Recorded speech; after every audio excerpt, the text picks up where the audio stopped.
Bonjour, bienvenue et bonne année 2021. Vous écoutez De l'huile dans les rouages, le podcast de vulgarisation dédié à l'amélioration continue.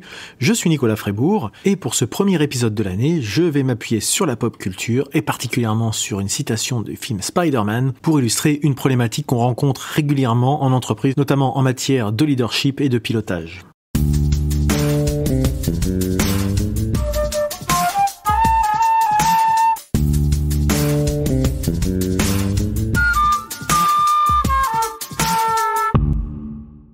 Alors en préambule, je voulais revenir sur ces premiers mois de podcast, puisqu'ils ont été pour moi très intéressants. J'en ai d'ailleurs fait un épisode bilan. Je vous remercie, j'ai eu pas mal de retours sur cet exercice. J'ai fait l'équivalent en termes de blog aussi, de façon un peu plus large, sur De l'huile dans les rouages. Je vous invite, je mettrai le lien en description, mais justement sur le bilan à tirer de l'année 2020 et les perspectives de 2021. C'est un exercice que je fais tous les ans. Et si vous me suivez depuis quelques temps maintenant, vous savez que l'exercice du retour d'expérience est très important pour moi, car si on ne peut pas changer le passé, en revanche, on peut s'appuyer dessus pour aider à construire le futur. Et donc encore une fois, merci beaucoup pour tous vos retours. Je sais qu'on parle souvent de mettre des commentaires ou des étoiles sur les annuaires de podcast, mais finalement c'est moins personnel, ça me touche moins que quelqu'un qui me dit directement, d'une façon ou d'une autre, j'ai découvert vos podcasts, j'ai découvert tes podcasts, ça m'a permis de voir autrement, ça m'a permis d'avoir une approche différente de ce que je pouvais avoir. J'ai pas la prétention de faire quelque chose d'universitaire ou d'encyclopédique, c'est pas du tout le but de ces podcasts, ça reste de la vulgarisation, c'est vraiment de démocratiser, dédramatiser certaines problématiques qui des fois peuvent faire peur, et souvent sans aucune raison finalement, de se dire que finalement c'est plus des aides que des freins au pilotage et à l'organisation d'une entreprise. Et donc, comme évoqué en introduction, le sujet du jour, ça peut paraître un peu léger comme approche, mais c'est une citation qu'on entend un petit peu à toutes les sauces, et que j'ai d'ailleurs encore entendue pendant la période de fin d'année, et je me suis dit, tiens, ça pourrait être intéressant de l'aborder sous l'angle du management. En effet, cette citation, vous la connaissez certainement, enfin, si c'est pas le cas, je vais vous la rappeler, c'est « Un grand pouvoir implique de grandes responsabilités ». Et quand on entend cette citation, c'est dans le film Spider-Man, donc c'est l'oncle Ben, qui est donc l'oncle de Peter Parker, le civil qui se cache derrière l'identité de Spider-Man. Et il lui fait cette déclaration, et c'est vrai qu'on la sort un petit peu, un peu souvent. Moi, je l'entends régulièrement. Un grand pouvoir implique de grandes responsabilités. Un petit peu, finalement, un peu vidé de sa substance, sans vraiment se poser la question de ce que ça implique. Alors cette citation qu'on attribue bien sûr à ce film, finalement, elle a une histoire un peu plus ancienne. Elle était présente dans un discours de Roosevelt en 1945, mais elle est aussi encore plus ancienne puisque on retrouve des traces dès 1797. Donc vous retrouverez les sources sur un article de Mediapart de Jean-Christophe Piot qui fait un petit peu l'analyse de toute cette histoire. Alors ça, c'est pas très très grave. L'important, c'est qu'est-ce que ça évoque cette citation, cette phrase. Un grand pouvoir implique de grandes responsabilités. Alors moi, je mets ça derrière quand on le met dans un système de management, tout ce qui est relatif au leadership. Le leadership, mais également tout ce qui est rôle, responsabilité et autorité.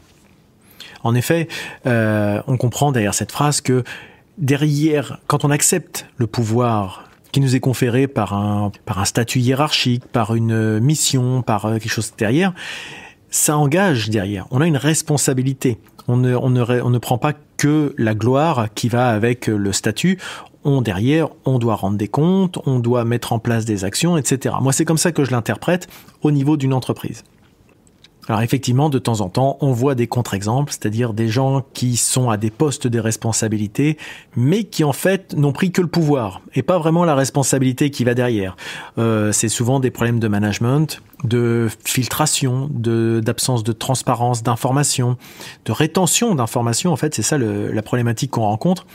Et derrière le pouvoir, il faut aussi parler de délégation. La responsabilité, c'est aussi la responsabilisation des gens qu'on a derrière, qu'on a sous ses ordres finalement. Et donc, c'est tout ce qui va avec en fait. C'est-à-dire, derrière, tu peux pas te contenter d'avoir uniquement le pouvoir et la gloire qui va avec, sans vouloir prendre aussi le revers de la médaille, qui est pas toujours un revers d'ailleurs. Ça peut être aussi très très enrichissant de prendre en charge des sujets, d'avoir de temps en temps de se faire un petit peu des nœuds au cerveau, d'arriver à débloquer des problèmes, mais il faut aussi savoir que ça existe. Cette phrase-là, elle est intéressante. Je vais la mettre aussi par rapport à un autre sujet de pop culture, qui est un petit peu le contre-exemple de ce qu'on voit dans les super-héros, puisqu'en général, cette phrase-là, voilà, c'est quelque chose où on voit le super-héros qui est là en super protecteur, qui est là pour avoir des belles valeurs, enfin, ce qu'on voit en général chez Marvel, hein, d'ailleurs, dans l'univers de Spider-Man et de ses amis chez les Avengers.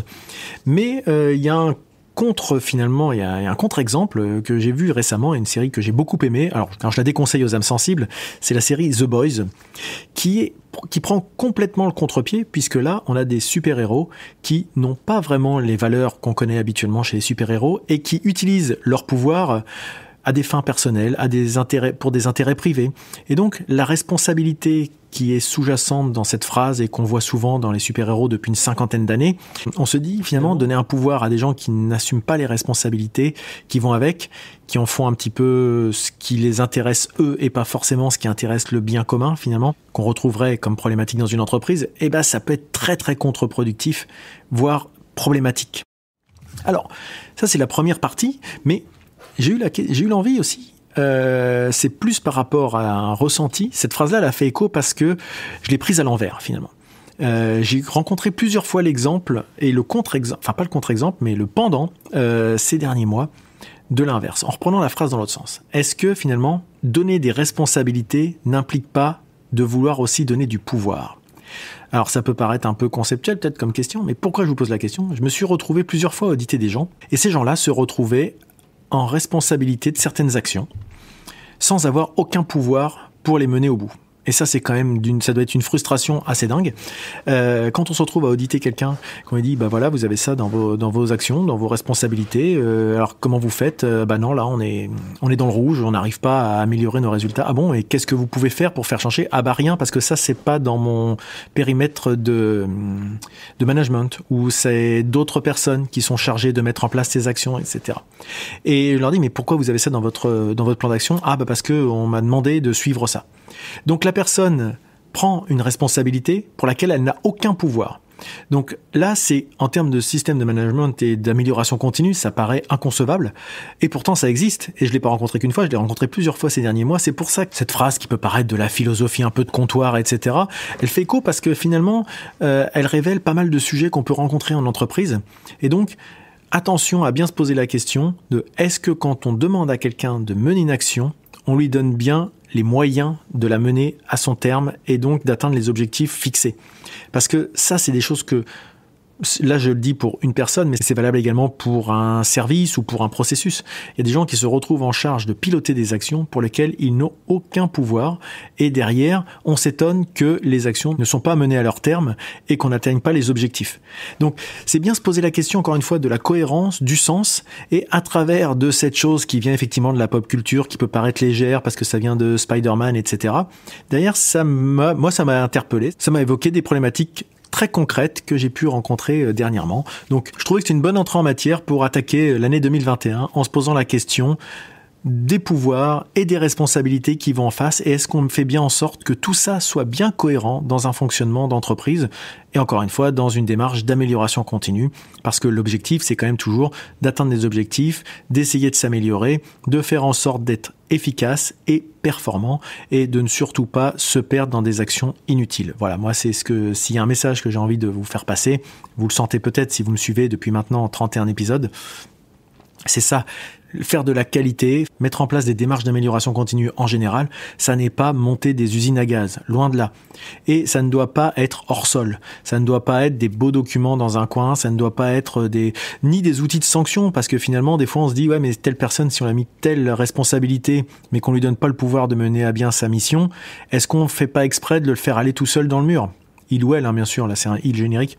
Parce que des fois on se pose la question, est-ce que les gens qui ont pris cette décision l'ont fait vraiment en toute connaissance de cause, auquel cas ça peut être une volonté délibérée, peut-être pas de nuire, mais en tout cas de compliquer la vie à certaines personnes, ou auquel cas ça démontre un manque de prise en compte du fonctionnement global et de la cohérence du système de management de l'entreprise.